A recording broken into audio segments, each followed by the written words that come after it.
Number 49. Remind your mind. Perhaps you have noted an idea in this book, or another recent book that you've read, that you want to hold on to. It might be an idea that you knew, the moment you saw it, would always be useful to you. You might even have underlined it for future reference. But what if the book goes on the shelf, or gets loaned to a friend, and is forevermore out of sight and out of mind? This is a very common experience, and there is a remedy. Start treating self-motivational ideas as if they were songs. You can find ways to rewind these ideas so they'll play again and again until you can't get them out of your head. That's how belief systems are restructured to suit our goals. Place the thought you want to remember into the jingle track in your brain so that it can't get out. You can create a new self by learning the beliefs you want to live by. One thought at a time. Learn these thoughts as you would the lyrics for a song you had to perform on stage. A friend of mine used to learn his parts in musicals by placing index cards with song lyrics all over his office, home, and bathroom mirror. He sometimes had them on the dashboard of his car.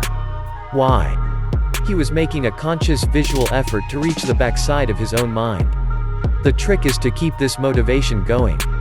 To deliberately feed your spirit with the optimistic ideas you want to live by. Anytime a thought, sentence, or paragraph inspires you or opens up your thinking, you need to capture it, like a butterfly in a net, and later release it into your own field of consciousness. For me, discovering an exciting idea in a book or magazine is like a true peak experience. It makes the world bright and incomprehensible. I get that tingle in my spine. I get that, oh, yes, feeling. Why am I this lucky? And the more I deliberately fill my mind with the words and phrases that originally stirred the peak experience, the easier it is to remember that life is good. This, writes Colin Wilson in New Pathways in Psychology, is why people who have a peak experience can go on repeating them. Because it is simply a matter of reminding yourself of something you have already seen and which you know to be real. In this sense, it is like any other recognition that suddenly dawns on you. For example, the recognition of the greatness of some composer or artist whom you had formerly found difficult or incomprehensible. Or the recognition of how to solve a certain problem. Once such a recognition dawns, it is easy to re-establish contact with it. Because it is there like some possession, waiting for you to return to it. During my talks on self-motivation, one of the questions I'm asked most often is, how do I keep this going? People say, I love what I've learned today. But I've often gone to seminars that got me motivated and then a few days later I was back to my old pessimistic self, doing exactly what I used to do. If I were in the mood to be blunt, I would answer the question this way. Why, if you love what you've learned about self-motivation, would you ask me how to keep it going in your life? The person in this room best equipped to answer your question is you. So I'll ask you, how will you keep this going in your life? I bet you could give me 10 ways you could do it. And I bet that if this were a foreign language you had to learn, you would set aside a certain amount of time each day to review it, to read it out loud, and to make certain you learned it. I bet you'd buy tapes or CDs for your car and even arrange small study groups. So the real question is this. Is mastering the art of motivation as important as learning another language? Even a single phrase, placed prominently in a home or office, can have a huge impact on your life. In Arnold Schwarzenegger's childhood home in a poor town in Austria, his father framed and hung the simple words, "Joy through strength."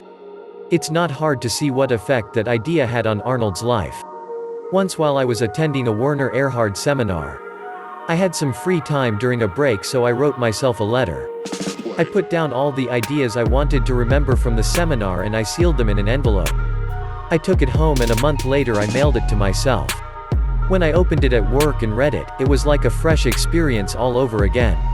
I was so impressed by how effective this was for me that I employed the idea in one of my own seminars. I had everyone in the audience write out the important insights they'd received and what they intended to do differently in their lives from this moment on. When the people were finished, I asked them to seal the letters into the envelopes I'd provided and address the envelopes to themselves. I told them I would hold them for a month and then mail them all. The reports I got back were remarkable. Some people said seeing those thoughts written to themselves in their own handwriting brought the whole seminar back to them. They felt a rush of excitement and a new commitment to take action. Are you willing to remind yourself to treat yourself to your own best thoughts?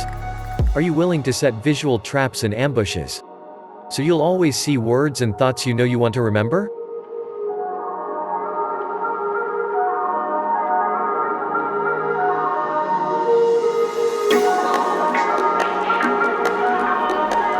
Thanks for watching. Are you visiting our channel for the first time? Then click subscribe and hit that thumbs up below the video. Join us for more videos like this.